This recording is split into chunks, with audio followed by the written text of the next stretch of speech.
تو نبی کریم علیہ السلام سے قبل حضرت موسیٰ علیہ السلام کتنا اللہ نے شان دیا ہے، لیکن حضرت موسیٰ کے آنے سے پہلے بنی اسرائیل کے بچے قتل ہونے لگے۔ آپ نے ساری بات سنی ہوئی ہے، فرعون نے خواب دیکھا تھا، پھر بچے قتل کرانے لگے کہ وہ بچہ پیدا نہ ہو، اور پھر حضرت موسیٰ تشریف لائے تو بنی اسرائیل کو کچھ جہاد بھی کرنا پڑا، اس کے فرعون کے خلاف لڑنا بھی پڑا، آگے بھی بڑھنا پڑا۔ تو سورہ اعراف میں مفہوم آیت یہ ہے کہ ایک دن بنی اسرائیل والے حضرت موسیٰ سے کہنے لگے کہ معاذ اللہ آپ کے آنے سے پہلے بھی ہم تکلیف میں تھے اور آپ کے آنے کے بعد بھی ہم اذیت میں ہیں۔ بڑا مشکل نہیں یہ لفظ کسی کا بیان کرنا کسی کے لیے کہ آپ کے سبب سے گویا ہمارے بچے قتل ہوئے اور آپ کے سبب سے ابھی بھی ہم تکلیف میں ہیں، ہم اذیت میں آئے ہیں۔ میرے بھائیوں، پھر سچ کہا تھا نا حضرت سعد بن عبادہ نے، یا رسول اللہ ہم حضرت موسیٰ کی قوم نہیں، ہم حضرت موسیٰ کی قوم نہیں جو آپ سے کہیں گے آپ لڑیں یا آپ کا رب لڑے۔ حضور ہم تو آپ کے غلام ہیں، آپ جہاں جہاں اشارہ کرتے جائیں گے ہم سر قربان کرتے جائیں گے۔ ہم وہ نہیں ہیں جو کہیں گے آپ لڑیں اور آپ کا رب لڑے۔ حضور ہم حاضر ہیں اور حاضر رہیں گے، جاننے دیں گے، گردنیں کٹائیں گے۔ حاضر ہیں اور حاضر، بولیے حاضر ہیں اور حاضر، غلامان محمد جان دینے سے نہیں ڈرتے، یہ سر کٹ جائے یا رہ جائے کچھ پرواہ نہیں کرتے۔ تو رسول کریم صلی اللہ تعالی علیہ وآلہ وسلم سے قبل آپ دیکھیے حضرت موسیٰ کے لیے اتنی بڑی بات کر دی جناب موسیٰ کی قوم، کہ حضرت موسیٰ پھر بھی دین حق کی بات کرنے سے پیچھے ہٹے۔ یہ اللہ کے بندوں کا طریقہ رہا ہے کہ وہ ملامت کی پرواہ، کس صوفی کو برا نہیں کہا گیا۔ آپ صوفیاء کے حالات پڑھ کے دیکھ لیں، ان پر فتوے ہیں، کسی پر کوئی ہے اور کسی پر کوئی ہے۔ آپ علماء، سب علماء کو نکال کے دیکھ لیں، کسی پر لوگوں نے کوئی چارج شیٹ لگا دی ہے، کسی پر کوئی فتویٰ دے دیا ہے، کسی پر کوئی بات کر دی۔ لوگ مخلوق تو فنکار ہے اس درجہ کے پل بھر میں، سنگے در کعبہ سے بھی اسنام تراشے، تم کون ہو کیا چیز ہے داغ کبابی۔ لوگوں نے تو مریم پہ بھی الزام تراشے۔ لوگ کیا کرتے ہیں؟ لوگ مشائخ پر الزام لگاتے ہیں، برے الزامات معاذ اللہ۔ اعلیٰ حضرت فاضل بریلوی نے بعض لوگوں پر فتوے دیے تھے، یہ بڑا مشکل کام ہوتا ہے لوگوں کی اصلاح کی بات کرنا۔ اعلیٰ حضرت نے 4 بڑے لوگ تھے جن کو لوگ بڑا جانتے تھے، ان کی غلطیوں پر انہیں تنبیہ کی اور کہا کہ اگر آپ رجوع کر لیں، توبہ کر لیں تو آپ کے لیے دروازہ بھی کھلا ہے۔ لیکن سب زور لوگوں نے اس بات پہ لگا دیا کہ وہ شدت پسند تھے، ملامت کی، ان کے خلاف کتابیں لکھی، جانے کیا کیا کہا۔ ان کی اس ایک بات کو لے کر جو کہ عین حق تھی، لوگوں نے شدت پسند کہا۔ اور جو فاضل بریلوی نے ساری زندگی عشق رسول کا درس دیا، جو 1000 سے زیادہ کتابیں لکھی، جو انہوں نے رسول اللہ کے ترانے لوگوں کو یاد کرائے، جو انہوں نے ہر عنوان پر قلم اٹھایا، لوگ ان کی خدمات کو بھول گئے۔ یاد رکھو، تنقید کی اینک لگا کے دیکھو گے تو ساری دنیا غلط ہی نظر آئے گی، اور محبت کے ساتھ دیکھو گے تو اللہ نے کائنات میں بڑا حسن رکھا ہوا ہے۔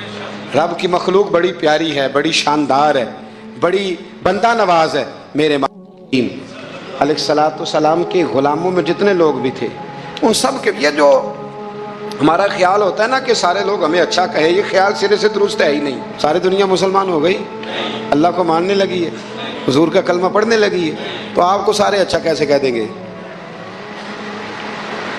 جب رب رسول کے بارے میں ابھی سارے لوگ کلمہ نہیں پڑھتے، مطیع اور فرما بردار، تو آپ کا یہ دعویٰ کیسے ہے؟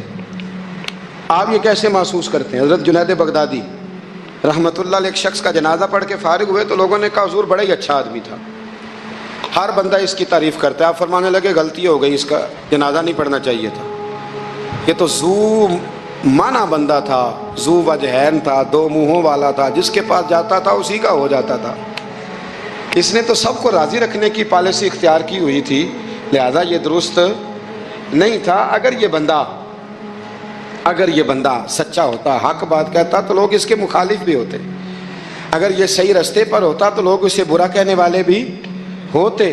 تو چونکہ یہ درست نہیں تھا، باتیں چھپاتا تھا، غلطیاں کرتا تھا، جدھر جاتا تھا اسی کا ہو جاتا تھا، لہذا کوئی اسے برا نہیں کہتا، تو اس کا مطلب یہ ہے کہ یہ حق بات نہیں کہتا تھا۔ حضرت جنید بغدادی خود ایک دن گزر رہے تھے گلی سے، مرید شاگرد عقیدت مند ساتھ تھے، تو ایک شخص نے آپ سے کہا معاذ اللہ ثم معاذ اللہ، کہنے لگا او زندیق، یعنی اے بے دین، وہ زندیق، جب اس نے یہ لفظ کہے نا تو آپ کے شاگردوں کو بڑا برا لگا، غصہ آیا. حضرت جنید بغدادی رحمۃ اللہ علیہ نے پلٹ کے اس شخص کی طرف دیکھا تو آپ ہنسے، فرمانے لگے یار سارے بغداد کو میرا ایک ہی نام یاد تھا کہ میں دیندار ہوں، تو نے اچھا کیا ایک اور نام بھی یاد کرا دیا ہے. چلو ایک اور نام بھی لوگوں کو یاد ہو گیا، پہلے سارے بغداد کو میرا بولیے ایک ہی نام پتا تھا کہ جنید بڑا اچھا کیا تو نے. حضرت مولانا ظفر الدین صاحب بہاری ملک العلماء، انہوں نے بخاری کی شرح لکھی ہے، اعلیٰ حضرت رحمۃ اللہ علیہ کے خلیفہ تھے مولانا ظفر الدین بہاری رحمۃ اللہ تعالی علیہ. آپ فرماتے ہیں کہ اعلیٰ حضرت کو نا بے شمار خط آتے تھے. اب تو ٹیلی فون کا رواج ہے تو اس زمانے میں خطوط ہی، ویسے خط بھی بڑا شاندار ہوتا تھا، بندہ سوچ سمجھ کے تو لکھ لیتا تھا نا. تو بڑے خط آتے تھے اعلیٰ حضرت کو، خطوط پر ہی آپ جواب دیا کرتے تھے. خط آتے، کسی نے کسی لقب سے پکارا ہے، کسی نے کسی نام سے پکارا ہے، کسی نے ایک خط آیا تو اس میں بڑے غلط لفظ لکھے تھے، بڑے بڑے غلط جملے، معاذ اللہ ثم معاذ اللہ، ملامتی لوگ جو ملامت کرنے والے ہوتے ہیں، انہوں نے بڑی تکلیف پہنچائی تھی. تو اعلیٰ حضرت فاضل بریلوی رحمۃ اللہ تعالیٰ علیہ کے خلیفہ مولانا ظفر الدین صاحب بہاری رحمۃ اللہ علیہ نے وہ خط جب پڑھا تو بڑا غصہ آیا، بڑا جلال. اعلیٰ حضرت رحمۃ اللہ علیہ فرمانے لگے کیا ہوا؟ عرض کی اور اس نے بڑے برے لفظ لکھے ہیں، میں اس پر مقدمہ کروں گا، کیس کروں گا، عدالت جاؤں گا. تو اعلیٰ حضرت فرمانے لگے وہ پہلے جس نے پیارے لفظ لکھے ہیں پہلے اس کے لیے انعام کا اعلان کرنا، پہلے کوئی جائیداد دے، کوئی تحفہ دے، پھر اس پر مقدمہ بھی کر لینا. فرمایا اگر اتنے لوگ اچھا کہہ رہے ہیں تو دو چار ایسے ہیں بھی، تو میں یہ کہا کرتا ہوں کہ چلو نظر نہیں لگتی. کیا ہوتا ہے بولیے، اللہ کرے آپ کو سمجھ آئے. چلو نظر نہیں لگتی، کو دو چار ہوں بھی تو نظر کوئی حرج نہیں، نظر نہیں لگتی. اعلیٰ حضرت فرمانے لگے یا تو ان کو انعام دو، ان کے نام جائیداد کراؤ، تو پھر تکلیف دینے والوں پر مقدمے بھی کر لینا. تو اگر وہاں تمہیں انعام نہیں دے رہے تو پھر یہاں تمہیں مقدمہ کرنے کی حق بات پر، سچی بات پر آپ مستقل مزاجی اختیار کریں، آپ ٹھہریں. پھر آپ کو کوئی کیا کہہ رہا ہے، کوئی آپ کے بارے میں کیا بیان کر رہا ہے، پھر آپ اس بات سے نکل آئیں، پھر آپ اس سے نکلیں. میرے نبی رحمت نور مجسم شفیع معظم صلی اللہ تعالی علیہ وسلم طائف کے بازار بھی چلے گئے تھے، عکاظ کی منڈیوں میں بھی حضور چلے گئے. نبی پاک نے کافر کے ہر سوال کا جواب دیا، اور جب دین کی تکمیل ہونے لگی مدینہ منورہ میں تو کافر ختم ہوئے تو منافق کھڑے ہو گئے. پوری صورتیں ہیں منافقین کے بارے میں. ادھر سے معاملہ ختم ہوا تو ادھر سے کبھی حضور کے علم پر اعتراض کرتے ہیں، کبھی حضور صلی اللہ تعالی علیہ وسلم کے صحابہ پر شکوہ کرتے ہیں، کبھی کوئی بات کرتے، کبھی کوئی بات کرتے. لیکن میرے حبیب کریم علیہ السلام نے ہمیشہ ڈٹ کر، کھڑے ہو کر، استقامت کے ساتھ ہر بات کو سنا اور امت کو یہ پیغام دیا کہ تم نے سچی بات پر کھڑے رہنا ہے، تم نے دائیں بائیں پلٹنا نہیں ہے. امام احمد بن حنبل رحمۃ اللہ ہے، امام احمد بن حنبل بہت بڑے امام تھے، 14 جلدوں میں کتاب لکھی آپ نے حدیث پاک کی، مسند امام احمد بن حنبل. اور کلیجہ ٹھنڈا ہو جاتا امام صاحب کی تحریریں پڑھ کے. اتنے بڑے آدمی، ہر دور میں کوئی نہ کوئی فتنہ پیدا ہوتا ہے. تو فتنہ اس طرح پیدا ہوتا ہے کہ لوگ دین کا نام لے کے بعض اوقات فتنہ کرتے ہیں. مرزا غلام احمد قادیانی جب آیا تھا تو وہ تشریحات ہی کرتا تھا معاذ اللہ دین کی، کبھی اپنے آپ کو محدث کہتا تھا، کبھی مفسر کہتا تھا، پھر آہستہ آہستہ وہ مجدد بننے لگا، پھر کہنے لگا میں ذلی نبی ہوں، بروزی. پھر اس بے ایمان نے کھل کر اپنے باطن میں چھپی ہوئی ہر غلاظت کا ذکر کرنا شروع کیا. تو دین کے اندر داخل ہو کر دین کا نام لے کر جو فتنے برپا کیے جاتے ہیں اللہ تعالیٰ ان سے محفوظ فرمائے. لیکن ایک بات یاد رکھیں، حضرت مولا علی فرمایا کرتے تھے کہ ڈرنا تو اپنے اعمال سے چاہیے اور ان کو درست کرنا چاہیے. ڈرنا تو اس چیز سے چاہیے کہ کیا ہم نے وہ رستہ اختیار کیا ہے جو قبر کو بالکل تنگ کر دے گا، جو جہنم کے گڑھوں میں سے گڑھا بنا دے گا. اگر وہ رستہ ہے اور اس پر آپ چلے ہوئے ہیں، آپ سخت ہو گئے ہیں، آپ نے سوچنا چھوڑ دیا ہے، آپ نے حقوق العباد کے معاملے کو ترک کر دیا ہے، آپ اپنی طبیعت کے لحاظ سے لوگوں کو ستانا مشغلہ بنا بیٹھے، آپ حلال حرام کی تمیز چھوڑ گئے، نگاہوں کی صفائی سے لے کر رزق حلال کو پیٹ میں لے جانے تک اگر غیر محتاط ہو گئے تو پھر تو خوف کھائیں لیکن یہاں ان نظریات کی بابت جو حضور نے ہماری تربیت فرمائی، تو حضور نے ہمیں یہ نہیں فرمایا کہ میرا مومن ہو تو تم اسے کھڈے میں چھوڑ آؤ گے، ہو زندگی تقوی اور محتاط رہ کر گزارنے والا اور تم اسے کھڈے میں چھوڑ آؤ، یہ نہیں ہے، بلکہ فرمایا جو میرے مومن کی قبر ہوتی ہے روضۃ من ریاض الجنہ، وہ تم اسے نا کھڈے میں نہیں چھوڑ کے آئے، باغ میں چھوڑ کے آئے ہو۔ آپ باغ کا تصور کریں پھر قبر کو سوچیں، نہیں باغ میں چھوڑ کے، اور باغ بھی معمولی نہیں، جنت کے باغوں میں سے باغ، جنت کی کیاریوں میں سے، روضۃ من ریاض الجنہ۔ اب ذرا اس اینگل سے آپ اپنی قبر کو سوچیں، اس رویے کے ساتھ کہ اگر قبر آپ کی جنت کا باغ ہے تو باغ میں جاتے بندہ ڈرتا تو نہیں، اور باغ اتنا حسین ہے کہ جس میں پہلی آنکھ کھلے گی تو پہلی نظر اٹھے گی تو مدینے والے محبوب کا چہرہ نور نظر آئے گا، اتنا شاندار باغ ہے۔ آپ اس کی رعنائی، اس کا حسن اور اس کی خوشبو کو ملاحظہ فرمائیں۔ تو حضور نے نا ہماری تربیت فرمائی۔ میں اکثر کہا کرتا ہوں احباب سے کہ انسان 10-15 سال کے بعد پردیس سے واپس لوٹے اور ماں اگر موجود ہو نا گھر میں، اتنا تگڑا استقبال کرتی ہے کہ مزہ آ جاتا ہے، اس کا بس نہیں چلتا، مکان بھی نہیں بنا دے، فلانی چیز بھی نہیں لے آؤ، میرا پتر آ رہا ہے، فلانی بھی۔ تو سالوں بعد بندہ گھر لوٹے تو ماں اتنا استقبال نہیں کرتی جتنا قبر میں اللہ کی رحمت بندے کا استقبال کرتی۔ اس لیے جب یہ سوچ بن گئی تھی نا صحابہ کی حصول جنت کی، تو پھر ان کو لگاؤ ہو گیا تھا، پھر دنیا کی زندگی، جاہ و جلال، مال و دولت اتنا زیادہ وقت نہیں رکھتا تھا ان کی نظر میں۔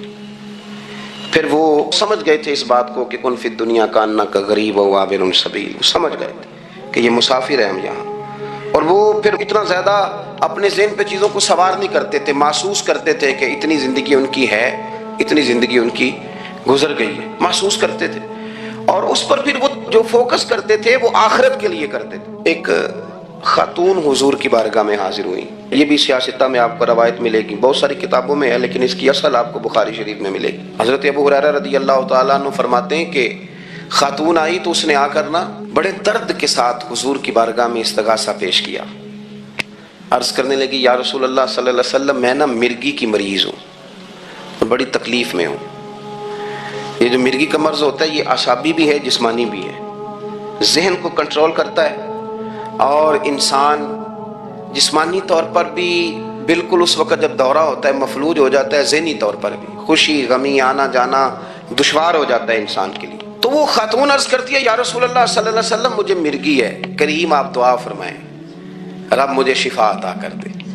حضور دعا فرما دیا کرتے، اللہ تعالیٰ نے میرے محبوب کے وجود کو شفا بنایا تھا، لعاب دہن مولا علی کی آنکھوں پہ لگائیں تو رب کریم فوراً شفا عطا فرمائے۔ لیکن حضور نا تربیت جب کرتے نا، تربیت لوگوں کے بیچ، تو پھر نظریات کو، عقائد کو، افکار کو حضور غسل دیتے، وضو کراتے۔ یہاں بھی سرکار نے صحابہ کے بیچ اس خاتون سے گفتگو فرمائی، اور حضور فرمانے لگے اگر تو کہے تو میں دعا کرتا ہوں رب تجھے شفا دے دے گا۔ حضور فرمانے لگے اگر تو کہے میں دعا کرتا ہوں اللہ شفا دے گا، اور فرمایا اگر تو کرے صبر تو میرا وعدہ ہے رب بغیر حساب کتاب جنت عطا کرے گا۔ اب یہ سوچ ہے، یعنی ہمیں جب چانس ملتا ہے دنیا اور آخرت میں چیزوں کو عکس کرنے کا تو آپ نظر دوڑا لیں دائیں بائیں کہ لوگوں نے توجہات کہاں اپنی مرکوز کی ہوئی۔ حضور نے فرمایا اگر تو کہے تو رب کریم ہے، وہ شفا دے گا، میں دعا کروں گا، اور اگر تو صبر کرے، مانا کیا کہ اگر تو مرگی کے ساتھ ہی گزارا کرے، اس کے ساتھ ہی وقت بتائے تو پھر رب تجھے جنت دے گا۔ یہ سمجھ لیں بات، اس پر غور کریں۔ وہ جو بیماری کو رحمت کہا گیا تو یہاں اس کا عملی مظاہرہ ہونے جا رہا ہے۔ حضور فرمانے لگے گر تو صبر کرے تو رب جنت دے گا۔ صحابہ کہتے ہیں اس بوڑھی نے 1 منٹ نہیں لگایا سوچنے کے لیے، فوراً عرض کرنے لگی، گویا عرض کرتی ہے حضور تھوڑی سی تو زندگی ہے، میں مرگی کے ساتھ ہی گزارا کر لوں گی، آپ دعا کریں رب مجھے جنت عطا کر دے، ہم میرے لیے جنت کی دعا کر دیں۔ تو صحابہ فرماتے ہیں حضور نے دعا کر دی، گویا وعدہ ہو گیا جنت کا۔ وہ عرض کرتی ہے یا رسول اللہ صلی اللہ علیہ وسلم جب مرگی ہوتی ہے تو میرے وجود سے کپڑا ہٹ جاتا ہے، ستر کا مسئلہ بنتا ہے، اس کے لیے آپ ضرور اللہ کے حضور عرض کریں۔ تو سرکار نے دعا کر دی۔ صحابہ فرماتے ہیں کہ وہ دیر تک موجود رہیں، دیر تک، حضرت عثمان غنی کے زمانہ مبارکہ تک وہ بوڑھی موجود رہیں۔ جب بھی انہیں مرگی ہوتی تھی کپڑا اپنی جگہ پہ موجود رہتا تھا، اور جب ہم سے کوئی کسی جنتی کو دیکھنے کا سوال کرتا تھا تو ہم کہتے تھے اس بوڑھی کو دیکھ لو، اسے دنیا میں ہی حضور نے جنت کی بشارت عطا فرمائی۔ تو جو سمجھنے کی بات ہے وہ یہ ہے، توحید، رسالت، قبر، حشر، اس کے بارے میں اپنے نظریات کو صاف ستھرا رکھیں۔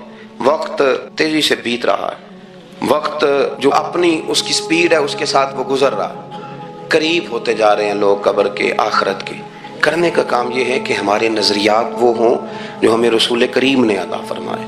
حضرت فاروق اعظم رضی اللہ تعالیٰ عنہ جیسے دلیر آدمی حضور کے مقدس وجود پر موٹے بان کی چارپائی کے نشان دے کے جب روئے ہیں تو حضور نے وہاں بھی تربیت فرمائی ہے۔ فرمایا عمر کیا تم پسند نہیں کرتے کہ اللہ آخرت کی ساری شانیں ہمیں ہی عطا کرے، اور دنیا میں ہم تھوڑی سی مشکل دیکھ لیں تو ان چیزوں کو ہم نے سمجھنا ہے۔ یہ چیزیں ہمیں جینے میں آسانی پیدا کریں گی، اور بندہ شکر کرے تو اللہ اس کے دل کو تسلی عطا کرتا ہے۔ وہ شکر کرے کہ فضل ہی فضل ہے، کرم ہی کرم ہے، عطا ہی عطا ہے، رحمت ہی رحمت ہے، خدا جانے بلندی ہے کہ پستی پر جہاں میں ہوں وہاں کوئی نہیں۔ وہ اللہ کریم کی بارگاہ میں اس کے مزاج میں تشکر ہی تشکر، عطا ہی عطا۔ جب آپ شکوے کا آپ نبی پاک علیہ السلام کی حیات مبارکہ کو دیکھیں، حضور کی ساری حیات مبارکہ ہمیں شکر کا سبق دیتی۔ ساری رات محبوب مصلی پہ کھڑے ہیں، مقدس قدموں میں ورم آ گئے۔ سیدہ عائشہ صدیقہ فرماتی ہیں، مسلم کی حدیث ہے، یا رسول اللہ آپ اتنی ساری عبادت میں مشقت فرماتے ہیں، حالانکہ آپ کے صدقے اللہ اگلوں پچھلوں کو معاف کرے گا۔ آپ کو تو اللہ نے بڑی عظمتوں سے مالا مال فرمایا۔ تو حضور فرمانے لگے سب سے دور آدمی ہے جی ساری زندگی، تو میں کیا تم مزدور ہیں، سیر اونچا کر کے گل کر، نیواں تے وہ کرے جس کو کرپشن دے پیسے نے، تو کیوں نیچا سر کر رہا ہے؟ نیچا سر وہ کرے جس نے قوم کا مال کھایا ہے۔ تو سویرے محنت کر کے روٹی کماتا ہے، تو اونچے قد سے کہا کر شکر ہے اللہ تعالیٰ کا، میں وہ کام کرتا ہوں۔ میرے نبی پاک علیہ السلام نے فرمایا بہترین روٹی اس نے کھائی ہے جس نے اپنے دو ہاتھوں سے محنت کر کے کھائی ہے۔ تو ناز کے ساتھ وقت گزاریں۔ کمزور پڑ جانا اور جناب پریشان ہو جانا اور کسی ہر وقت مزاج میں شکوہ، یہ بندے کو بے چین کر دیتا ہے۔ آخری بات سنیں، اور نوجوان زیادہ توجہ کریں میری بات پر، کبھی کسی بندے کو مایوس نہ کریں، اسے ایسی خبر نہ سنائیں جس سے وہ پریشان ہو جائے۔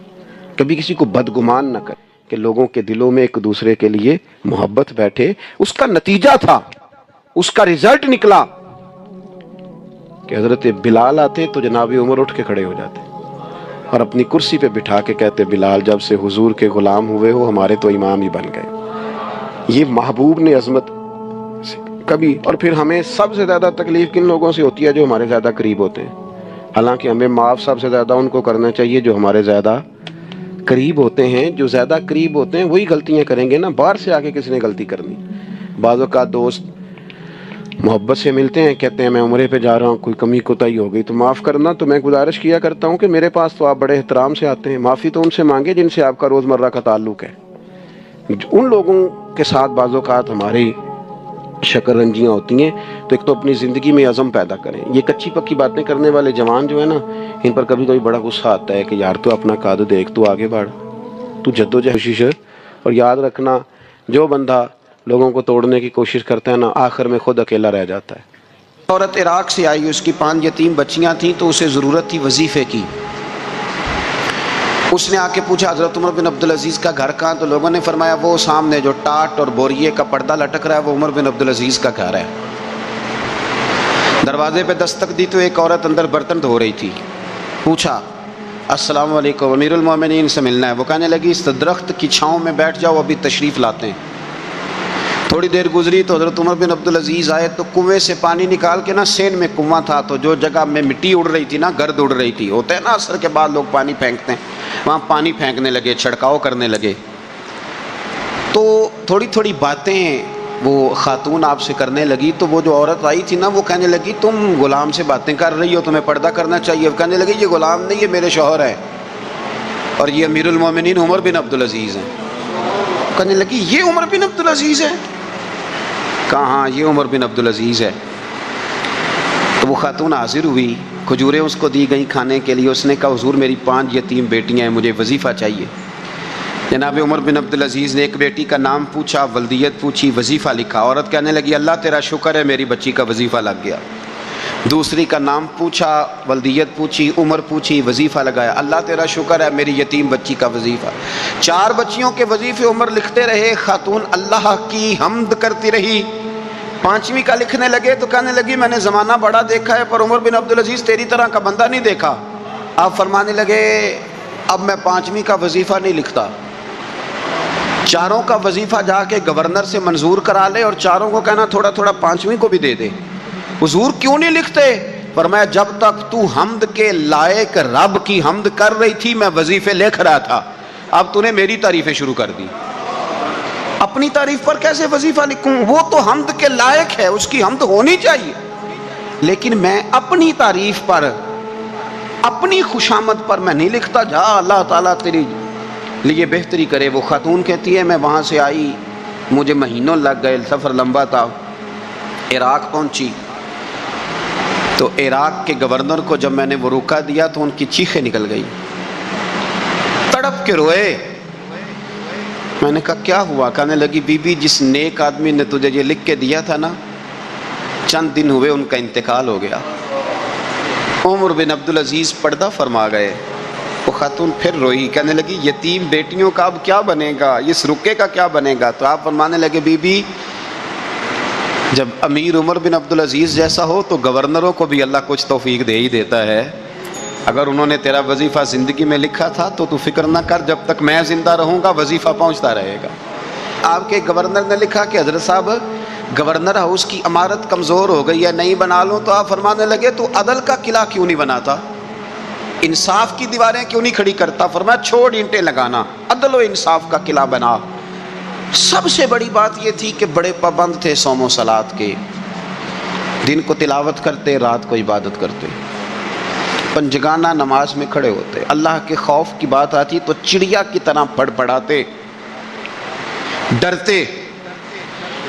آپ کی اہلیہ کہنے لگی عمر بن عبدالعزیز یہ کیفیت کیسے ہوئی؟ فرمانے لگے ایک ذہن میں بات بیٹھ گئی تھی کہ رب نے حساب پوچھنا ہے اور میں نے حساب دینا ہے، تو جس کو پتا ہونا میں نے حساب دینا ہے اور مجھ سے کسی نے حساب پوچھنا ہے، پھر سمجھیں حساب دینا ہے اور کسی نے حساب پوچھنا ہے، حساب دینا ہے اور حساب، تو فرماتے ہیں جب یہ ذہن بن گیا نا کہ میں نے حساب دینا ہے اور رب نے حساب پوچھنا ہے، تو بس پھر میں نے حساب کر کے رکھنا شروع کر دیا۔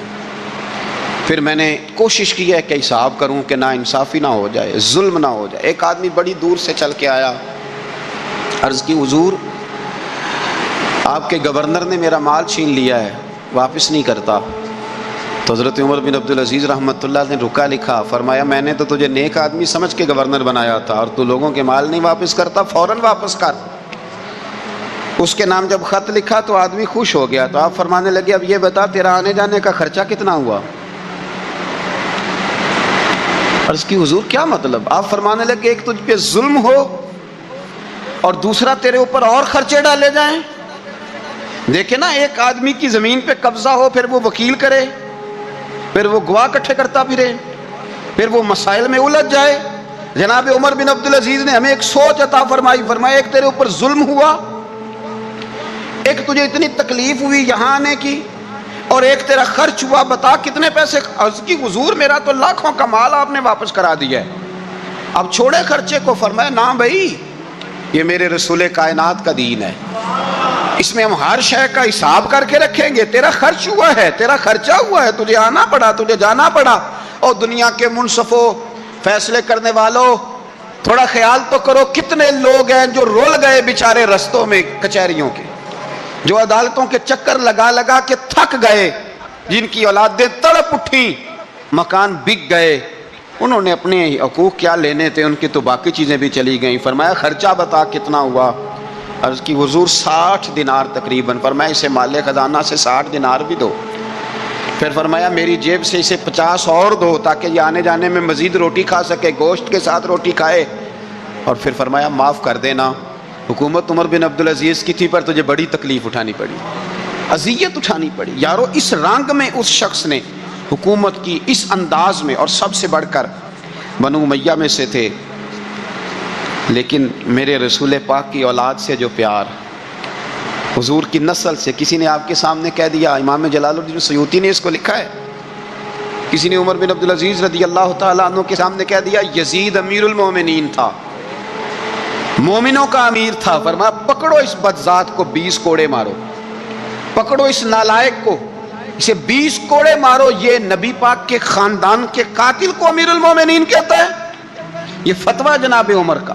مولا علی شیر خدا کی اولاد میں سے ایک شہزادے آپ کے پاس آئے کسی کام کے لیے، تو عمر بن عبدالعزیز اٹھ کے کھڑے ہو گئے، ہاتھ باندھ دیے، کہنے لگے حضور ساری دنیا میرے پاس آئے، آپ نا ایک رکا لکھ دیا کریں یا پیغام دے دیا کریں، اس لیے کہ اس دھرتی پہ جو کچھ بھی ہے وہ مدینے والے رسول کا ہی صدقہ ہے۔ مومن محبت والا ہوتا ہے، جو مومن ہے اللہ رسول کو ماننے والا، وہ مومن ہے تو پھر ساتھ محبت بھی ہے۔ فرمایا اس بندے میں کوئی خیر ہی نہیں جو نہ محبت کرے اور نہ اس سے محبت کی جائے۔ مومن کا لہجہ پیار والا، اس کا انداز پیار والا، اس کی ملاقات پیار والی، اس کا آنا جانا پیار والا، اس کی طبیعت کسی کے لیے بوجھ نہیں ہوتی، اس کا لہجہ کسی کو دکھ نہیں دیتا، اس کا اٹھنا بیٹھنا کسی شخص کے لیے باعث اذیت نہیں ہوتا۔ مومن پیار والا ہوتا ہے۔ اور کس کس سے پیار کرتا ہے؟ والذین آمنوا اشد حبا للہ، جو ایمان لائے وہ اپنے رب سے بھی شدید ہی پیار کرتے ہیں، وہ اللہ سے بھی پیار کرتے ہیں۔ اور رب فرماتے ہیں قل ان کنتم تحبون اللہ فاتبعونی یحببکم اللہ، اگر تم اللہ سے محبت کرنا چاہتے ہو تو پھر میرے محبوب کی غلامی کرو۔ اور محبوب آپ ان سے فرما دیں اگر یہ اللہ سے محبت کرنا چاہتے ہیں تو آپ کی پیروی کریں، یحببکم اللہ، اللہ ان سے محبت فرمائے گا۔ اللہ سے بھی محبت، رسول اللہ سے بھی محبت، محبت کے ساتھ جینا، محبت میں وقت گزارنا۔ آج کل میرے وطن کے ساتھ ایک بہت بڑی زیادتی یہ ہوئی ہے کہ میدان میں ایسے لوگ اتارے گئے جو نفرتوں کے سوداگر ہیں، بات بات پر نفرت کی بات کرتے ہیں، ہر جگہ سے ہر شخص سے نقص نکال کر کے لاتے ہیں، ہر وقت کمزوریاں ڈسکس کی جاتی ہیں۔ وہ سیاسی تبصرہ کرنے والے ہوں، کسی مذہبی پلیٹ فارم سے بات کرنے والے ہوں، اللہ ماشاءاللہ، وہ لوگ معیشت اور معاشرت پر بات کرنے والے ہوں، وہ کوئی سے بھی لوگ ہوں، جب ہم انہیں دیکھتے ہیں تو وہ اس وطن کے نقص نکال نکال کے بیان کرتے ہیں، لوگوں کی کمزوریاں ڈھونڈ ڈھونڈ کے لاتے ہیں۔ آپ کسی شخص کے بارے میں بھی بات کریں گے تو وہ فوری طور پہ کہہ دیں گے چھوڑ یار تجھے نہیں پتا، میں تجھے بتاتا ہوں نقص کتنے۔ مزاج اس طرح کا ہوتا ہے۔ اس نے کیا کیا ہے؟ اس ماحول نے یہ کیا ہے کہ ملک کے اندر ایک دوسرے پر اعتماد ختم کر دیا ہے۔ ہم اپنے بڑے قریبی لوگوں پر بھی اعتماد نہیں کرتے، ہم دینی روحانی تعارف رکھنے والے لوگوں پر بھی اعتماد نہیں کرتے۔ ہمارے دلوں کو سخت مادہ پرست بنایا گیا، ہمیں بتایا گیا کوئی بندہ اچھا نہیں، معاشرہ سارا ہی شاید معاذ اللہ شر سے بھر گیا، کیونکہ اپنے مزاج میں نفرت تھی ان لوگوں کے، انہوں نے آگے پیغام بھی نفرت کا دیا۔ آپ دیکھ لیں ہمارے گھروں میں کیا ہوتا ہے، برادری قبیلے میں گھر میں سارے لوگ برے نہیں ہوتے، لیکن ہوتا یہ ہے کہ جو شریر ہوتا ہے نا اس کی عزت زیادہ کی جاتی ہے، جس کا پتہ ہوتا ہے نا یہ تلخ ہے، یہ ناراض رہتا ہے، یہ غصے والا ہے، اس کو پروٹوکول زیادہ ملتا ہے۔ گھر میں تو بچہ ضدی ہو اس کا سالن لوگ ٹائم پہ نکال کے سائڈ پہ کرتے ہیں، وہ بڑا لڑاکا ہے تنگ کرے گا، نتیجہ کیا نکلتا ہے؟ لوگ ایک دوسرے کی طرف جب دیکھتے ہیں تو وہ محسوس کرتے ہیں کہ جو جارحانہ رویے ہیں، جو جارحانہ رویے ہیں ان کی پذیرائی زیادہ ہے، جہاں سختیاں ہیں وہاں لوگ پروٹوکول زیادہ دے رہے ہیں، نتیجہ کیا نکلتا ہے؟ ڈھیر سارے لوگ سخت ہو جاتے ہیں، وہ محسوس کرتے ہیں کہ یار آج تو آپ یقین کریں اس طرح کا ماحول ہو گیا ہے کہ جتنا زیادہ کوئی شخص شر پھیلاتا ہے اتنا اس کی طرف لوگوں کا رجحان جاتا ہے۔ خدا کے بندو، مومن کی تو طبیعت ہوتی ہے وہ ہمیشہ بڑھتا ہی محبت کی طرف ہے، وہ تو الفت والا ہوتا ہے، وہ تو ڈھونڈتا پھرتا ہے کہ محبت کہاں سے ملے گی، محبت کو فروغ کیسے دیا جائے۔ ہمارے گھروں کے اندر ہماری ذہن سازی کی جاتی ہے، ہمیں بتایا جاتا ہے فلاں بندہ گھر میں برا ہے، 10 لوگوں کا گھر ہوتا ہے اور 3 گروپ بنے ہوتے ہیں، 6 لوگ گھر میں رہ رہے ہوتے ہیں اور گھر کے اندر 4 قسم کے افکار، نظریات اور سوچیں ہوتی ہیں۔ ہم تیزی سے نفرت کو فروغ دیتے ہیں اپنے لہجوں سے، اپنے انداز سے، اپنے روزمرہ کے معاملات سے تھوڑی تلخیاں نکالیں۔ 2-3 کام کرنے پڑیں گے چھوٹے چھوٹے، ان کو کرنا شروع کریں۔ ایک تو سوچوں کو مثبت کریں، اچھا سوچیں، دوسری اس بات پر ضرور غور کریں کہ یہ جو مخلوق ہے نا، یہ رب نے بنائی ہے، اور جو رب نے بنایا ہے وہ بڑا ہی سونا بنایا ہے۔ لقد خلقنا الانسان فی احسن تقویم، اللہ نے خوبصورت بنایا ہے اسے۔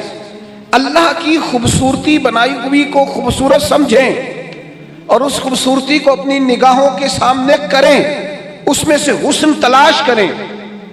تیسری بات یہ کہ جو ہم اگر محبت کو فروغ دینا چاہتے ہیں تو کہیں کہیں کسی مقام پر اپنا ذاتی نفع چھوڑنا بھی شروع کریں۔ تھوڑا تھوڑا نہ کسی اور کو بھی نفع لے لینے دیں، تھوڑا اپنی ذات کی وجہ سے کسی اور کا بھی بھلا ہونے دیں۔ جب مزاج میں محبت نہیں ہوتی، مادہ پرستی آتی ہے۔ نتیجہ کیا نکلتا ہے کہ انسان کسی سے سلام بھی لیتا ہے تو دیکھتا ہے میرا اس میں فائدہ کیا ہوگا، مجھے نفع کیا ملے۔ اس کے رزلٹ کے طور پر، نتائج کے طور پر پھر نفرتیں پیدا ہوتی ہیں۔ لوگوں کو استعمال کرنا چاہتے ہیں، ان سے ذاتی فائدے لینا چاہتے ہیں، پھر وہ کسی مقام پر بھی محبت نہیں کر پاتے۔ چوتھی بات یہ ہے، متکبر آدمی میں محبت نہیں ہوتی۔ محبت ہمیشہ وہ بندہ کرتا ہے جس میں عاجزی ہوتی ہے، جس میں کسی بھی لحاظ سے کوئی تکبر ہوتا ہے، وہ تکبر علم کا ہو، وہ معاذ اللہ تقوی کا ہو، وہ دولت کا ہو، وہ اقتدار کا ہو، وہ سمجھدار اپنے آپ کو سمجھنے کا تکبر ہو۔ جتنے تکبر کا شکار لوگ ہوتے ہیں کبھی محبت نہیں کرتے، اس لیے کہ وہ کسی کو اس قابل ہی نہیں سمجھتے۔ سب سے بڑے تو وہ خود ہوتے ہیں۔ ان کا خیال ہوتا ہے میں محبت کے قابل ہوں، مجھ سے محبت کرو۔ ان کا خیال ہوتا ہے میں تعظیم کے قابل ہوں، میری تعظیم کرو۔ میں اعزاز کے قابل ہوں، مجھے اعزاز دو۔ نتیجہ یہ نکلتا ہے کہ وہ چونکہ خود محبت کرتے نہیں، لہذا محبت کا فروغ بھی نہیں ہوتا۔ بہت بڑے بزرگ تھے شیخ الحدیث علامہ عبد المصطفیٰ اظہری صاحب رحمۃ اللہ علیہ، علماء جانتے ہیں، صدر الشریعہ صاحب بہار شریعت مولانا امجد علی صاحب رحمۃ اللہ علیہ کے بیٹے تھے۔ ان کے سینکڑوں شاگرد تھے اور بے شمار عقیدت مند تھے۔ تو ظاہر ہے جس آدمی کو تھوڑا بہت لوگ جاننے لگتے ہیں، پھر اس کے آگے پیچھے خدام کی ہٹو بچوں کی بھی داستانیں بہرحال ہوتی ہیں۔ تو حضرت ایک جگہ پہ خطاب کر رہے تھے، تو خطاب کرتے کرتے فرمانے لگے فقیر کے سینکڑوں شاگرد ہیں، چاہنے والے بھی بے شمار ہیں، لیکن اللہ کا شکر ہے میں اپنا جوتا خود اٹھا لیتا ہوں، مجھے اس میں کوئی تکلف محسوس نہیں ہوتا۔ میں ابھی تک اس مزاج کا شکار نہیں ہوا کہ ایک آدمی جوتا لے کے چلے اور ایک میرا تھیلا اٹھا کر کے چلے۔ میں پیار کرتا ہوں، مجھے محبت آتی ہے، میرے لہجے کے اندر دوسروں کے حق میں اچھے جذبات۔ میرے عزیزو، یہ کسی بھی قسم کا کوئی بھی غرور آ جائے معاذ اللہ، یہ محبت نہیں کرنے دیتا۔ جب ہم محبت کریں گے، جب ہم پیار کریں گے، آپ یقین کریں ہمارے معاشرے میں ہم سمجھتے ہیں شاید لوگوں کو مالی امداد کی زیادہ ضرورت ہے۔ ہماری یہ رائے بن گئی ہے کہ شاید لوگوں کے معاشی مسائل حل کرنے کی زیادہ ضرورت ہے۔ ہمارا یہ ذہن بن گیا ہے کہ شاید سڑکیں ہی زیادہ مضبوط بن جائیں اور انڈسٹری ہی زیادہ لگ جائے تو مسائل کا حل ہے۔ میں چھوٹا آدمی ہوں، لیکن ایک چھوٹی سی رائے رکھتا ہوں کہ لوگوں کو مالی تعاون سے بھی زیادہ محبت کی ضرورت ہے۔ آپ غریب آدمی کو بھلے روٹی نہ بھی دیں، لیکن اگر آپ مالدار ہیں، اگر آپ صاحب حیثیت ہیں، اگر آپ اونچے منصب والے ہیں، آپ اسے کچھ نہ دیں، آپ اسے عزت دینی شروع کریں، آپ اس سے پیار کرنا شروع کریں، آپ اس کا اعزاز کرنا شروع کریں، آپ کبھی کبھی اسے ساتھ بٹھانا شروع کریں۔ آپ کریں اس غریب آدمی کے ساتھ یہ اعزاز والا کام کہ جب میلاد کی بزم ہو تو کم از کم اس بزرگ کو، اس نے سارا سال فجر کی اذان پڑھی ہے اور مسجد میں جھاڑو دیا ہے پر ہے غریب، آپ اس کی صدارت رکھیں محفل میلاد پہ، آپ ڈالیں اس کے گلے میں پھول اور بٹھائیں اس کو اسٹیج پر، آپ کریں محبتوں کا فروغ، آپ یہ کام کریں۔ لیکن کیا کریں دینی ماحول میں بھی جس کے ہاتھ میں نوٹوں کی دتھی ہوتی ہے اس کی پہلی سیٹ ہوتی ہے، یہاں بھی ان لوگوں کو سارا اعزاز اور پروٹوکول دے دیا جاتا ہے جن کے بارے میں خیال ہوتا ہے کہ شاید مالی گنجائش زیادہ رکھتے ہیں۔ سب سے زیادہ جس بات کی ضرورت ہوتی ہے وہ محبت کی۔ ایک بزرگ تھے، تو ایک جگہ پہ انہوں نے کھانا کھایا، چلیں کسی دانشور کا سمجھ لیں، کسی آدمی کی مثال لے لیں، کہیں کھانا کھایا انہوں نے، اور میرے ساتھ بھی ایک دفعہ اس طرح کا ایک معاملہ درپیش ہوا۔ آپ کو پتہ ہے عموماً ڈرائنگ روم جو ہوتے ہیں ان کے ساتھ ہی باورچی خانے بھی ہوتے ہیں، تو شاید کھانا پکانے والے بھی وہاں قریب ہی تھے۔ کھانا کھانے کے بعد اس صاحب نے کیا کیا، انہوں نے نا تعریف کر دی، کہا یار بڑا ہی عمدہ کھانا پکا ہے، بڑا ہی ماشاءاللہ اچھا ہے۔ کچھ دیر کے بعد جب وہ رخصت ہونے کا وقت قریب آیا تو اندر سے نا بہت اونچی آواز میں ہچکیوں کے ساتھ رونے کی آواز آئی۔ تو صاحب خانہ سے پوچھا کہ کیا ہوا ہے، اچھا تو نہیں لگتا کہ آپ کے معاملے میں مداخلت کی جائے، لیکن خیریت ہے؟ تو انہوں نے کہا نہیں، وہ آپ کی وجہ سے رو رہے ہیں گھر والے۔ تو جی ہماری وجہ سے کیوں رو رہے ہیں؟ آپ نے زبردستی کھانا پکوایا؟ کہ نہیں یہ وجہ نہیں ہے، آپ نے وہ تعریف کر دی ہے نا کھانا پکا ہے۔ تو وہ جو بچی اس گھر میں کھانا پکاتی ہے، جو بہو بن کے آئی ہے، وہ کسی غریب گھر سے ہے، غریب رشتہ داروں سے۔ تو وہ کہتی ہے کئی سال بیت گئے مجھے اس گھر میں نوکری کرتے، ساس کی بھی، سسر کی بھی، دیور کی بھی، جیٹھ کی بھی، سب کی، لیکن آج تک کسی نے یہ دو جملے نہیں بولے کہ تو نے اچھا کام کیا ہے۔ آج مجھے یہ سننے کو ملا ہے کہ تو نے اچھا کام کیا ہے، تو کچھ نہ عجیب سی اپنائیت، یار کسی کی بیٹی ہے نا وہ بھی جو ہمارے گھر آئی ہے، وہ بھی کسی کی بیٹی ہے، اتنا پیار بھی کرنے کو ہم تیار نہیں ہیں کہ دو لفظ شاباشی کے ہو جائیں۔ کیا بات، اس نے گرمی میں کھڑے ہو کے سب کے لیے کھانا پکایا۔ وہ کہتی ہے یہ جملے اتنے دو جملوں نہیں، میری آنکھوں میں آنسو پیدا کر دیے۔ نہیں کرتے ہم پیار، نہیں دیتے ہم محبت، نہیں ہمارے لہجے سے ترش روئی دور ہوتی۔ ہر بندے کا کوئی نہ کوئی پروٹوکول ہے، کہیں نہ کہیں وہ بڑا ہو جاتا ہے، کہیں نہ کہیں اس کا اعزاز ہو جاتا ہے۔ ہم جب اپنا یہ مزاج بنا لیں گے نا، ہم نے فروغ محبت کرنا ہے، ہم نے ایک دوسرے کو پیار دینا ہے، ہم نے تلخی نہیں کرنی۔ وہ دیکھیں نا، ایک بندے سے گلاس ٹوٹ گیا ہے ملازم سے، تو اس کے مالک نے کہا ہے تو نے سیٹ خراب کر دیا ہے، تو دیکھ کے نہیں چلتا، تو جب بھی کرتا ہے نقصان ہی کرتا ہے۔ وہ بندہ پریشان ہو گیا ہے، اور پریشانی اس کی ختم نہیں ہوئی، یہ اتنی دیر ختم نہیں ہوگی جتنی دیر اس مہینے کی تنخواہ نہیں ملے گی، کیونکہ اسے ڈر ہے کہ کہیں پیسے کاٹ نہ لیے جائیں۔ لیکن ایک شخص کے ہاتھ سے 3-4 گلاس ٹوٹ گئے ہیں، تو مالک نے دیکھتا ہی کہا بھائی ٹینشن نہ لینا، ٹوٹنے والی چیز تھی ٹوٹ گئی، میرے بچے بھی تو توڑ دیتے ہیں، میرے سے بھی کئی دفعہ ٹوٹ جاتی ہے، آپ پریشان نہ ہو، اللہ خیر کرے گا۔ یہ چیز اس بیچارے کو رات سکون کی نیند دے دے گی، لیکن ہم اس کے لیے تیار نہیں ہوتے، اپنے لہجوں میں محبت پیدا نہیں کرتے۔ فروغ او ملت کے جوانوں، ماں باپ سے پیار کرنا شروع کر دو، 1 گھنٹہ ٹائم دینا شروع کر دو، ان کے پاس بیٹھنا شروع کر دو، ان کی دوائیاں کم ہونی شروع ہو جائیں گی، بغیر ڈاکٹر کے بڑی ساری چیزوں سے قرار آنا شروع ہو جائے۔ ماں سے محبت سے بات کرنی شروع کر دو، وہ جو کہے منوان قبول کرنا شروع کر دو، والد کی بات سنو۔ ہم نا مخدوم بن کے جینا چاہتے ہیں، سارے ہمارا اعزاز کریں، خادم بن کے جینا شروع کرو، ڈیوٹی کرنی شروع کرو، ماں باپ کی، بہن بھائیوں کی، پھر بیوی بچوں کی، دوست احباب کی، رشتہ داروں کی ڈیوٹی کرنی شروع کرو، محبتوں کو فروغ دو، پیار بانٹنے سے بڑھ جایا کرتا ہے۔ حدیث پاک سنو، دل ٹھنڈا ہوگا۔ سیدہ عائشہ صدیقہ رضی اللہ تعالیٰ عنہ فرماتی ہیں، اللہ کے محبوب علیہ السلام اتنا خیال فرماتے، ایک دن مجھ سے فرمانے لگے عائشہ جب آپ مجھ سے راضی ہوتی ہیں پھر بھی مجھے پتہ چل جاتا ہے، اور جب آپ کے دل میں کوئی بات ہوتی ہے تو پتہ مجھے پھر بھی چل جاتا ہے۔ کہتی میں نے فٹافٹ عرض کی حضور مجھے میری ماں روئے، میں اور آپ سے ناراض؟ حضور نہیں، آپ، میں تو کب محبوب فرمانے لگے کروں پھر بات، یا رسول اللہ کیجئے۔ تو سیدہ فرماتی ہیں محبوب فرمانے لگے عائشہ کبھی کبھی قسم اٹھاتی ہو؟ میں نے کہا یا رسول اللہ اٹھاتی ہوں۔ تو فرمایا جب راضی ہوتی ہو تو کہتی ہو مجھے محمد عربی کے رب کی قسم صلی اللہ علیہ وسلم، اور جب تمہارے دل میں کوئی بات ہوتی ہے پھر کہتی ہو مجھے حضرت ابراہیم خلیل کے رب کی قسم، پھر جناب خلیل کی نسبت سے اللہ کی قسم اٹھاتی ہو۔ جناب عائشہ کہتی ہیں لوگوں میں تمہیں بتا نہیں سکتی میرا حال کیا تھا، میری روح کی پرواز کیا تھی۔ یا رسول اللہ صلی اللہ علیہ وسلم آپ جملوں سے پتہ کر لیتے ہیں آج کل کوئی کیا سوچ رہا ہے، اس کے لفظوں سے اندازہ کر لیتے ہیں کہ اس کی قلبی کیفیت کیا ہے۔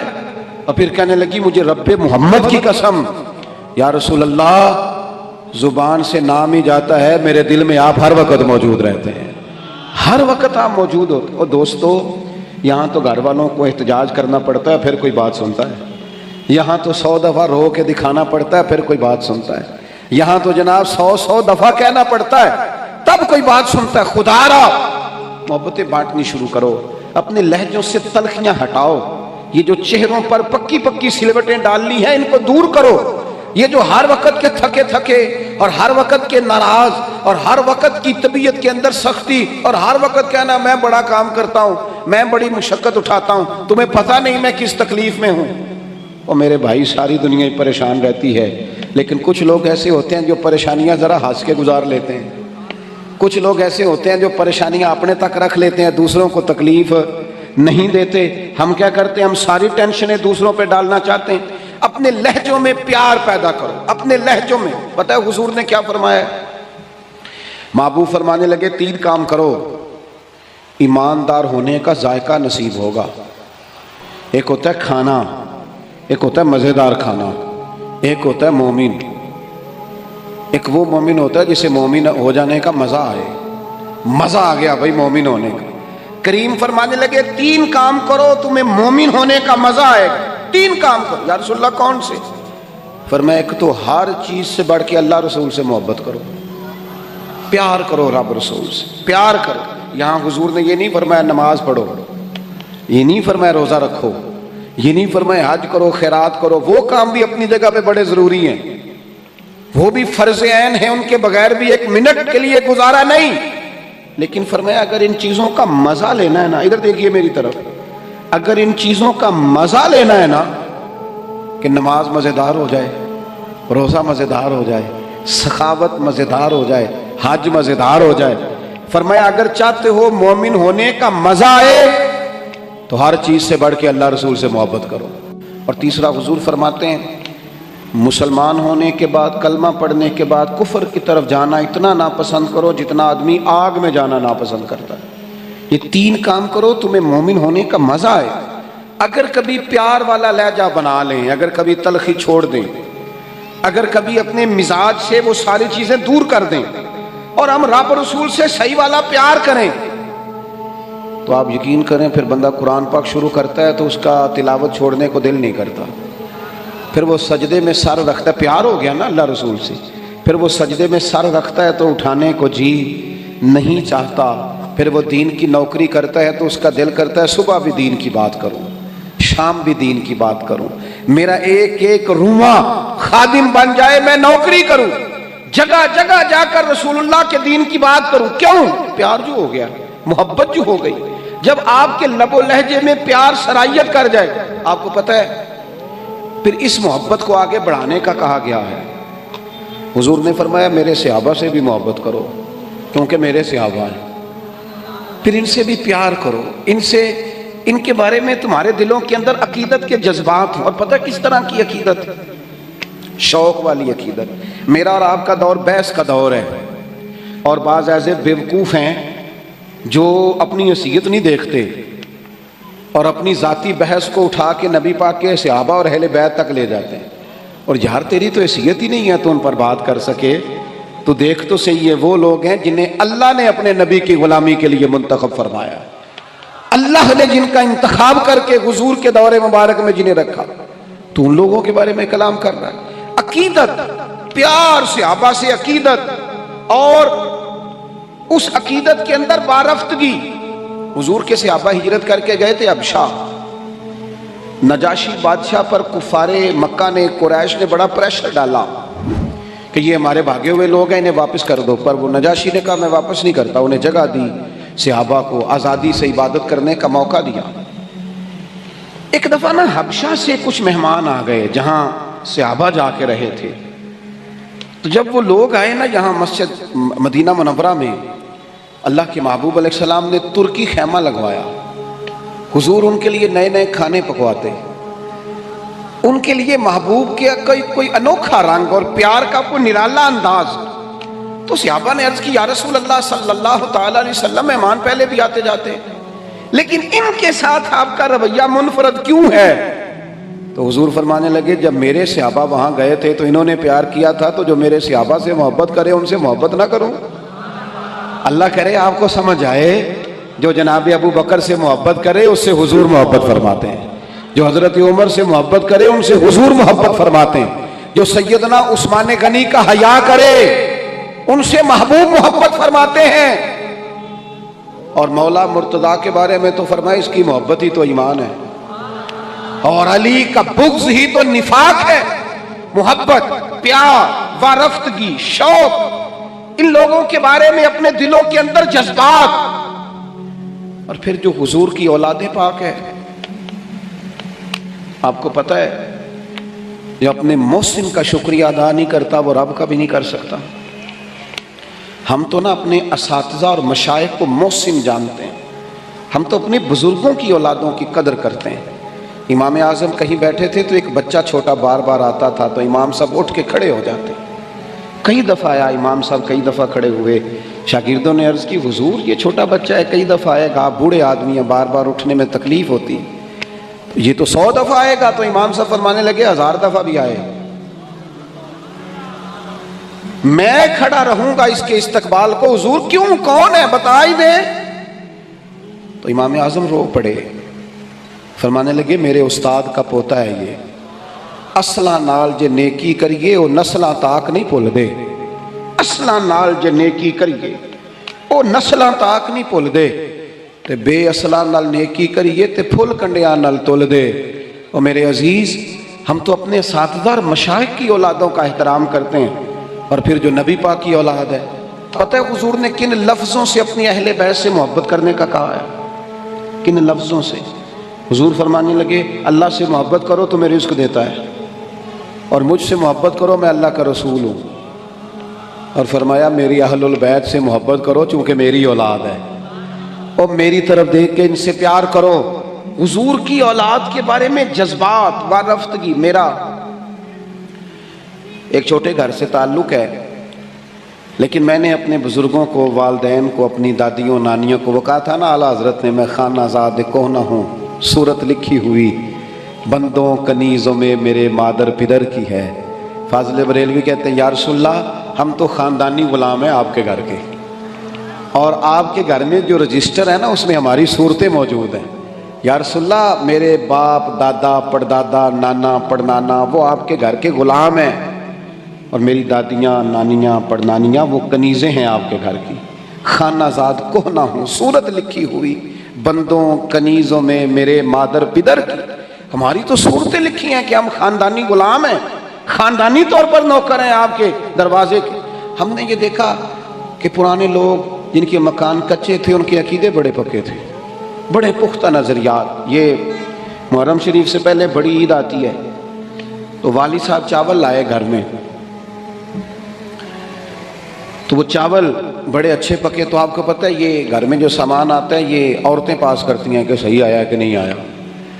تو وہ چاول پکائے تو اماں جی کہنے لگی یہ چاول جو آپ اب کے لائے ہیں یہ بڑے اچھے ہیں، خوشبو بھی بڑی اچھی ہے، پکنے میں بھی بڑے اچھے ہیں، بڑے عالی شان ہیں، یہ بڑے ٹھیک ہیں چاول. کہا چلو ٹھیک ہے، اگر یہ پاس ہو گئے. تو وہ دو تین توڑے چاولوں کے آ گئے. کچھ دنوں کے بعد گھر میں دوبارہ چاول پکے تو ابا جی کہنے لگے وہ چاول کتنے نہیں جڑے میں ادن آندے سن، جنہاں دیاں بڑیاں تعریفاں ہو رہی سن. سادے لوگ، کم پڑھے لکھے، لیکن وارفتگی، شوق اور عقیدتیں اتنی انوکھی. والدہ صاحبہ کہنے لگیں وہ چول بڑے سوادی سن، میں رکھ چھڑے نے 10 محرم نو امام حسین دی نیاز پکاواں گے. ایسا نہیں ہے کہ وہ چلو جو چیز بھی مل گئی. حضور کی اولاد پاک کے نام پہ کچھ دینا ہے نا، تو کہا جو زیادہ اچھے ہیں نا، جو زیادہ صحیح پکے تھے. یہ نہیں فرمایا وہ میرے بچے کھائیں گے ان کو دینے ہیں، فرمایا نہیں وہ حضور کی اولاد پاک کے نام پر اصالِ ثواب کے لیے پکائیں. وہ دوستو یہ شوق جب طبیعتوں میں ہوتا ہے، یہ ذوق جو ہمارے بڑے بوڑھوں نے ہمیں دیا، خدا را نکل آؤ آج کے دور کے کیمروں کے اندر سے باہر نکلو، لہجوں کو پیار والا کرو، تھوڑی دیر کے لیے انا کو قربان کرو، نکل آؤ ان ساری چیزوں سے. وہ جو خود سے اپنے اپنے پروٹوکول بنا لی ہیں ان سے باہر آؤ. لہجہ محبت والا، بولنا محبت والا، آنا جانا محبت والا. کوئی کسی پر ہمارا وجود بوجھ نہ بنے، ہم کبھی کسی کو تکلیف نہ دیں. ہمارے انداز سے کبھی کوئی لوگ، بڑا خطرناک ہوتا ہے وہ بندہ جو کسی کو اتنا ستائے کہ وہ آدمی کہے یار تو نے بڑی تکلیف دی ہے، میں تیرا کچھ نہیں کر سکتا، میں رب کی بارگاہ میں تیری شکایت کروں گا. یہ بڑا خطرناک مسئلہ ہوتا ہے. ہم بعضوں کا سمجھتے ہیں سامنے والے نے نظر جھکائی بول نہیں سکا، وہ تیری نفرت کا شکار تو ہوا ہے، پر یاد رکھنا جب مظلوم کی آہ نکلتی ہے تو آسمان کے دروازے سارے کھل جاتے ہیں۔ نفرتوں کو فروغ نہ دو۔ اور پھر ایک تو خود لہجہ نہیں ہوتا پیار کا، ایک دوسروں کو بھی جب بھی سبق پڑھاتے ہیں نا نفرت کا ہی پڑھاتے ہیں بعض لوگ، الا ماشاء اللہ کوتاہیاں بیان کرتے ہیں۔ یہ جو میاں بیوی کے درمیان لڑائی ڈالتے ہیں، ان لوگوں کو پتہ ہے کہ وہ تو بات کر کے چھوٹا سا جملہ کہہ کے رخصت ہو گئے اور انہوں نے 24 گھنٹے اکٹھے رہنا تھا، ان کی زندگی کو دوزخ بنا دیے۔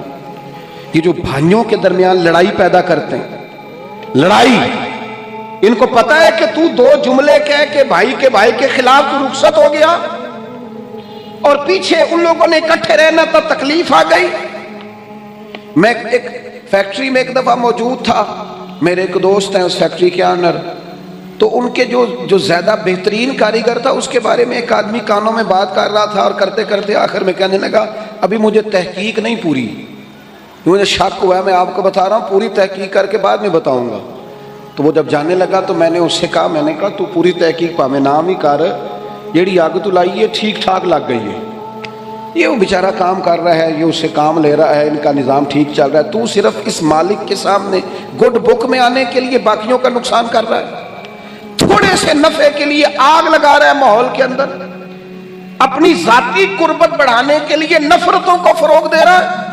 کبھی یہ کام نہ کریں، یہ کام ہمیشہ کمزور لوگ کرتے ہیں، یہ کام نیچ لوگ کرتے ہیں، اپنے تھوڑے سے نفع کے لیے ماحول کے اندر خرابی پیدا کرتے ہیں۔ خدا را فروغ محبت، بخاری شریف میں حدیث ہے، پر یہ ان حدیث کا ذرا انداز تو دیکھیں کتنا انوکھا ہے۔ حضرت انس بن مالک رضی اللہ تعالیٰ عنہ فرماتے ہیں ایک شخص نے آ کے حضور سے پوچھا قیامت کب آئے گی؟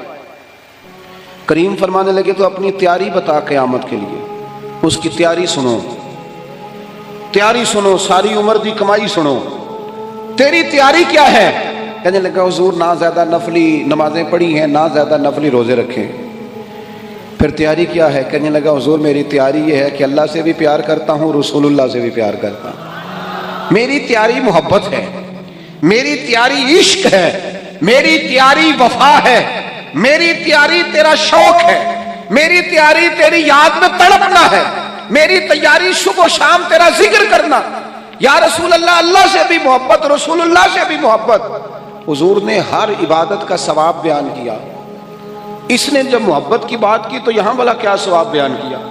تیری تیاری کی ہے کیا ہے آخرت کے لیے؟ اس نے کہا اللہ رسول سے محبت کرتا ہوں۔ تو حضور فرمانے لگے سن پھر قیامت میں ہر بندہ اسی کے ساتھ ہوگا جس سے وہ محبت کرتا ہے، یعنی عبادات پر ثواب ملے گا اور محبت رسول پر رب رسول کا قرب نصیب ہوگا، قرب مصطفیٰ ملے گا محبت پر۔ یہ بخاری ہے۔ حضرت انس بن مالک کہتے ہیں بندہ تو چلا گیا اور خوش گیا، موقع بڑا اچھا تھا، میں نے فوراً بات کر دی، میں نے کہا یا رسول اللہ صلی اللہ علیہ وسلم، جو جس سے محبت کرے گا اسی کے ساتھ ہوگا، میں اللہ سے بھی محبت کرتا ہوں، رسول اللہ سے بھی محبت کرتا ہوں، ابو بکر صدیق سے بھی کرتا ہوں، فاروق اعظم سے بھی کرتا ہوں، حضور میرے لیے کیا حکم ہے؟ تو محبوب نے فرمایا فتویٰ وہی ہے، سوال کا جواب وہی ہے، عمل کی جزا وہی ہے کہ جو جس سے محبت کرے گا قیامت میں اسی کے ساتھ کھڑا کیا جائے گا۔ اگر تو ان سب سے محبت کرتا ہے تو ان کے ساتھ کھڑا کیا جائے۔ حضرت ابو ذر غفاری رضی اللہ تعالیٰ عنہ نے یہاں تک سوال پوچھا، ترغیب و ترہیب میں موجود ہے، کہ یا رسول اللہ کوئی بندہ کسی قوم سے پیار کرے پر ان جیسے اعمال نہ کر سکے، محبت میں خالص ہے، محبت میں مخلص ہے، محبت اس کی بالکل صاف ستھری ہے اللہ کی رضا کے لیے، محبت کرے پر ان جیسے عمل نہ کر سکے تو اسے کیا ملے گا؟ تو حضور فرمانے لگے محبت خالص کرے، اللہ قیامت کے دن دونوں محبت کرنے والوں کو اکٹھا فرما دے گا۔ او میرے دوستو، محبت ہی کا تو سارا تانا بانا ہے، محبت ہی پر تو سارا فیض ہے، محبت ہی پر تو کرم ہے، محبت ہی پر تو۔ حضور کے ساتھ ایک شخص بیٹھا تھا، سامنے سے ایک شخص گزرا، اس نے کہا یا رسول اللہ یہ بندہ مجھے بڑا اچھا لگتا ہے، میرے دل میں اس کے لیے بڑی قدر ہے، میں اس سے بڑی محبت کرتا ہوں۔ تو حضور فرمانے لگے اٹھ کے جاؤ اسے بتا کے آ، اسے بتا۔ اور مشکات میں یہ لفظ موجود ہے جس سے محبت کرو اسے بتاؤ تاکہ وہ بھی تم سے محبت کرے۔ کیا مطلب؟ وہ بھی محبت کرے تو بھی محبت کر، محبت ہی محبت ہو جائے دنیا میں، پیار ہی پیار ہو جائے، لہجوں کے اندر شائستگی آ جائے، ہر طرف موسم بہار کا ہو، ہر طرف بات خوشبو کی پھیلے، تلخیاں چھوڑ دیں، ناراضگیاں چھوڑ دیں۔ آج کل نا ہم ساری ناراض ہیں، کسی سے پوچھ لیں تو 2-4 بندوں سے ضرور ناراض ہے۔ وہ کوئی فیکٹری کے آنر سے ناراض ہے، کوئی اپنے آفیسر سے ناراض ہے، کوئی اپنے ملازمین سے ناراض ہے، کوئی اپنے پڑوسی سے ناراض ہے، کوئی کسی سے ناراض ہے۔ لہجوں میں ناراضگی آ گئی، جب بھی بات کرتے ہیں کوئی تلخ تلخ سی۔ اس کا نتیجہ یہ نکلتا ہے کہ ملکی لیول پر بھی جب سوال پوچھا جاتا ہے نا تو بندے گڑبڑ۔ میں کہیں جا رہا تھا سفر پہ، تو بڑی جلدی تھی مجھے، ایک صاحب آ گئے اور وہ کوئی بات کرنا چاہ رہے تھے، تو مجھے کہنے لگے حالات آج کل کیسے ہیں؟ میں نے کہا بالکل ٹھیک ہیں۔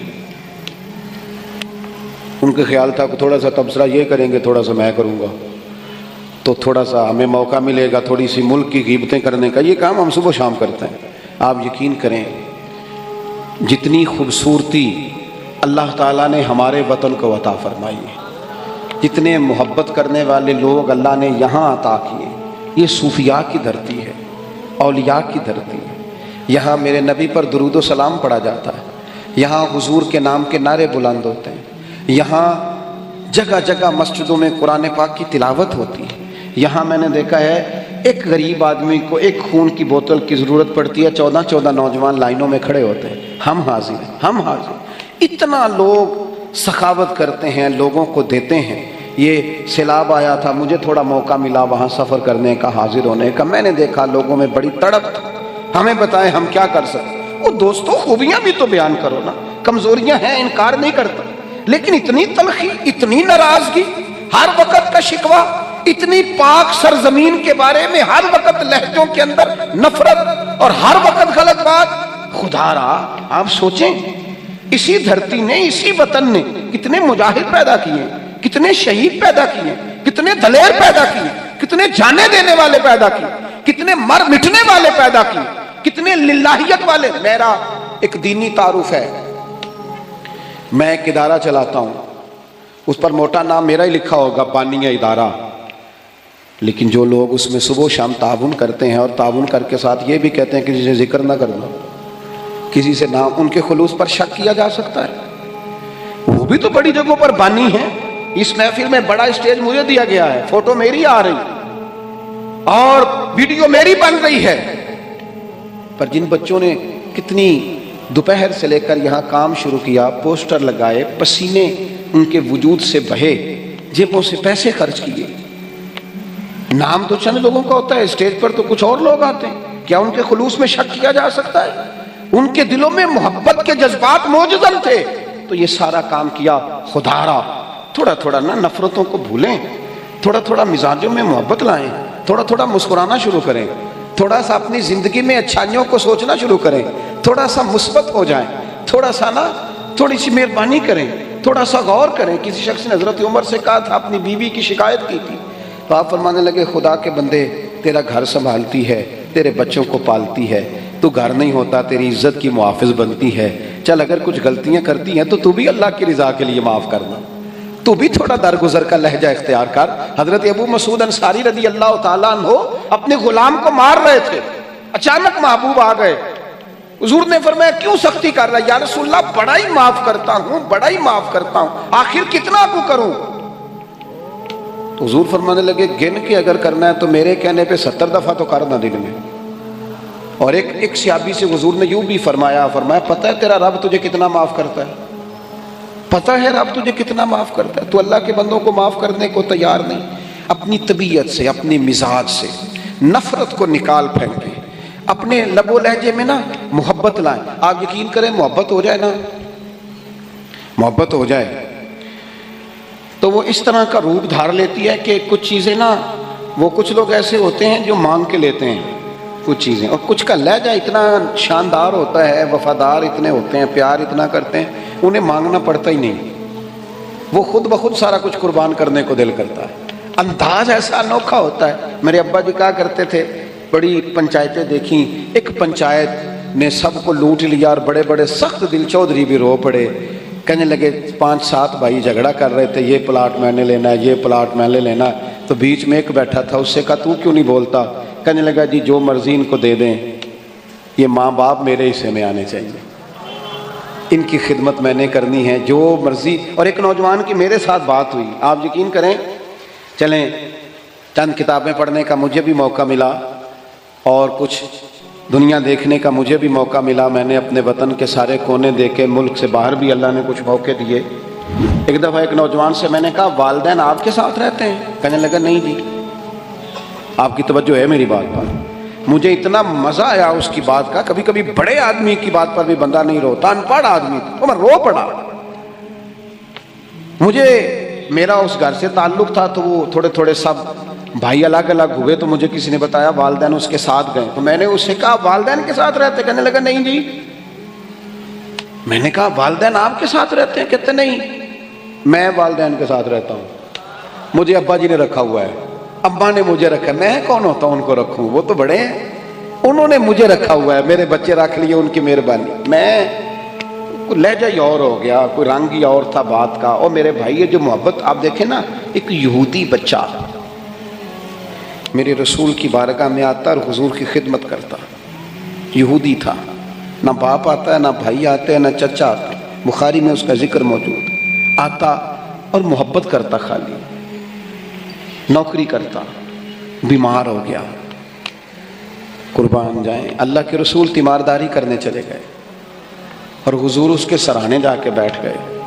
وہ یہودی اس بات پر ہی بڑا حیران تھا کہ مجھ غریب کے گھر محبوب آ گئے، اور پھر حضور اس کے گھر جا کے گویا کنواں پیاسے کے پاس چلا گیا، گھر جا کے حضور سرانے بیٹھ کر فرمانے لگے چل پڑھنا کلمہ، پڑھنا کلمہ۔ یہ اس کی محبت تھی، وہ صرف محبت کرتا، وہ تو بچہ تھا، اظہار بھی نہیں کر سکتا تھا، وہ صرف پیار کرتا، لفظوں کا جامہ نہیں پہناتا تھا وہ اپنے معاملات، وہ اپنے عمل سے محبوب سے محبت کرتا، حضور علیہ السلام سے پیار کرتا، اور عمر بھی چھوٹی تھی ابھی، عشق لگا سی کھیڈاں کھیڈ دینوں، تے کھیڈاں بھل بھل گئیاں، کجل پایا سی یار دے ویکھنے نوں، پھر وہ دی یاد وچ روندیاں ہی ڈل گئیاں، حیدر شاہ اس گلی کدے نہ رلدی، پر ہن تے رلدی میں رل گئیاں۔ محبوب فرمانے لگے کلمہ پڑھ لے۔ اس نے اپنے باپ کی طرف دیکھا کہ ابا جی کیا کہتے ہیں، تو والد کہنے لگے پتر جیسے کریم فرماتے ہیں ویسے ہی کر لے۔ اس نے کلمہ پڑھنا شروع کر دیا، اور محبوب وہاں سے اٹھے اور یہ کہتے ہوئے اٹھے کہ شکر ہے اللہ نے اسے دوزخ سے نجات عطا فرما دی، جہنم سے بچ گیا۔ کس بنیاد پر بچ گیا؟ کون سی چیز حضور کو اس کے گھر لے گئی؟ وہ اس کی محبت ہے نا نبی پاک سے، وہ اس کا پیار ہے نا حضور کے ساتھ، وہ وارفتگی، وہ شوق، وہ درد۔ 2-4 دن کے بعد ایک صحابی نے حضور کی زیارت کی، غریب آدمی تھا، اسے ظاہری طور پر نہ چہرہ انور پر کچھ نکاہت نظر آئی۔ عرض کرنے لگے حضور میرے ماں باپ قربان، میں چہرے پر کچھ کمزوری ظاہری طور پہ دیکھ رہا ہوں۔ تو حضور فرمانے لگے 4-5 دن بیت گئے، سوائے کھجور پانی کے میں نے کچھ کھایا نہیں۔